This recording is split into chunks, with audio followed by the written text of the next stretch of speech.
சேமியா பிரியாணிக்கு தேவையான பொருட்கள் என்னென்னு பார்த்துடலாங்க. ஒரு கேரட், ஒரு உருளைக்கிழங்கு, ஒரு 10 பீன்ஸு, ஒரு பெரிய வெங்காயம், 2 பச்சை மிளகாய், ஒரு பெரிய சைஸ் தக்காளி, 10 புதினா இலைங்க.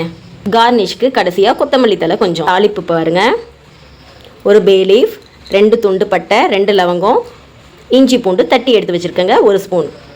1/4 கிலோ சேமியா எடுத்துருக்கேங்க. இது தாராளமாக 3 பேர் சாப்பிட்லாங்க. வாங்க எப்படி செய்யலான்னு பார்க்கலாம். அடுப்பு பற்ற வச்சாச்சுங்க. நம்ம இப்போ மண் சட்டி வச்சிடலாம். இப்போ நம்ம சேமியாவை சேர்த்துடலாம். நல்லா வறுத்து எடுத்துக்கலாம். நம்ம எந்த அளவுக்கு சேமியாவை நல்லா வறுத்து எடுக்கிறோமோ அந்தளவுக்கு சேமியா பிரியாணி உதிரி உதிரியாக வருங்க. ஆயிலெலாம் எதுவும் ஊற்ற தேவையில்லைங்க, ட்ரையாகவே நம்ம வறுத்து எடுத்துக்கலாம். சேமியா வாங்கும் போது நல்ல பிராண்டட் சேமியாவை வாங்குங்க. அப்போ தாங்க நல்லா பிரியாணி உதிரி உதிரியாக நல்லா இருக்குங்க. இப்போ சேமியா நல்லா வறுபட்டுருச்சுங்க. இப்போ நம்ம ஒரு பிளேட்டுக்கு மாற்றிக்கலாம். ஆயில் ஊற்றிக்கலாங்க. நான் ஒரு 3 டேபிள் ஸ்பூன் ஆயில் ஊற்றுறேங்க. பட்டை, லவங்கம், பிரிஞ்சி இலை 3த்தையும் சேர்த்துடலாம். வெங்காயம் சேர்த்துடலாம். பச்சை மிளகாய், வெங்காயம் நல்லா வதங்கட்டுங்க. இஞ்சி பூண்டு பேஸ்ட்டு சேர்த்துக்கலாம். தக்காளி சேர்த்திடலாம். புதினா. சும்மா ப்ளைனாக நம்ம சேமியா கிளறி கொடுத்தோன்னா விரும்பி சாப்பிட மாட்டாங்க குழந்தைங்க. ஏன்னா அதில் எந்த டேஸ்ட்டும் அவ்வளோவா இருக்காது. நம்ம இந்த பிரியாணி மெத்தடில் சேமியா கிளறி கொடுத்து பாருங்களேன், டெய்லி குழந்தைங்க அடம் பிடிக்க ஆரம்பிச்சிருவாங்க. தக்காளி நல்லா வதங்கிருச்சுங்க. இப்போ நம்ம கட் பண்ணி வச்சுருக்க வெஜிடபிள்ஸை ஆட் பண்ணிடலாம். இங்கே கேரட், பீன்ஸ், உருளைக்கிழங்கு. இந்த சேமியா பிரியாணி குழந்தைங்களுக்கு லஞ்ச் பாக்ஸுக்கு கூட பேக் பண்ணலாங்க. மத்தியானமும் நல்ல டேஸ்ட்டாக இருக்கும். ஆறிடுச்சுன்னா சேமியா நல்லா இருக்காதுன்னு நினைக்காதீங்க. ட்ரை பண்ணி பாருங்கள். கண்டிப்பாக குழந்தைங்க லஞ்சுக்கும் கேட்டு வாங்கிட்டு போவாங்கங்க. தேவைக்கேற்ப கொஞ்சம் கல்லுப்பு சேர்த்திக்கலாங்க. பிரியாணி மசாலா 1 ஸ்பூனுங்க, தனி மிளகாய் தூள் 1 ஸ்பூனு, தனியாத்தூள் 1/2 ஸ்பூனு, மஞ்சத்தூள் 1/4 ஸ்பூன் எல்லாத்தையும் ஆட் பண்ணிக்கலாம். இப்போ நல்லா மிக்ஸ் பண்ணி விட்டுக்கலாங்க. தேவையான அளவு தண்ணி ஊற்றிடலாங்க. தண்ணி கம்மியாகவே வைங்க.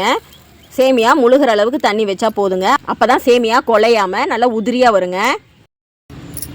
தேவைக்கேற்ப தண்ணி ஊற்றியாச்சுங்க. இப்போ நம்ம க்ளோஸ் பண்ணி நல்லா கொதிக்க விடலாங்க. இப்போ ஓப்பன் பண்ணி பார்த்துடலாங்க. தண்ணி நல்லா கொதிச்சிருச்சுங்க. இப்போ நம்ம வறுத்து வச்சுருக்க சேமியாவை கொஞ்சம் கொஞ்சமாக சேர்த்திக்கலாங்க.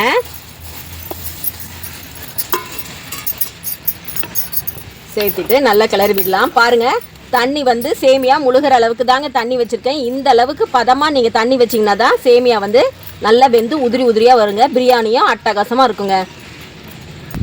ஓப்பன் பண்ணி பார்த்துடலாங்க. பாருங்கள், தண்ணி எல்லாம் நல்லா ட்ரை ஆகிடுச்சு. ஒரு 2 கிளறு நம்ம நல்லா கிளறி விட்டு இப்போ நம்ம தம் போட்டுடலாங்க.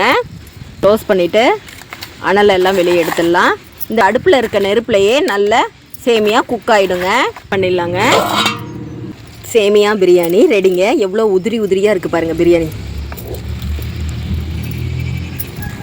கொஞ்சம் கூட குலையாதுங்க பிரியாணி. நான் சொன்ன மெத்தடை ட்ரை பண்ணி செஞ்சிங்கன்னா இவ்வளோ அழகாக உதிரி உதிரியாக வரும். அடியும் பிடிக்கல பாருங்கள். நம்ம மண் சட்டியில் தான் செஞ்சுருக்கோம். கொஞ்சம் கூட பிரியாணி அடி பிடிக்காமல் வந்திருக்கு பாருங்கள்.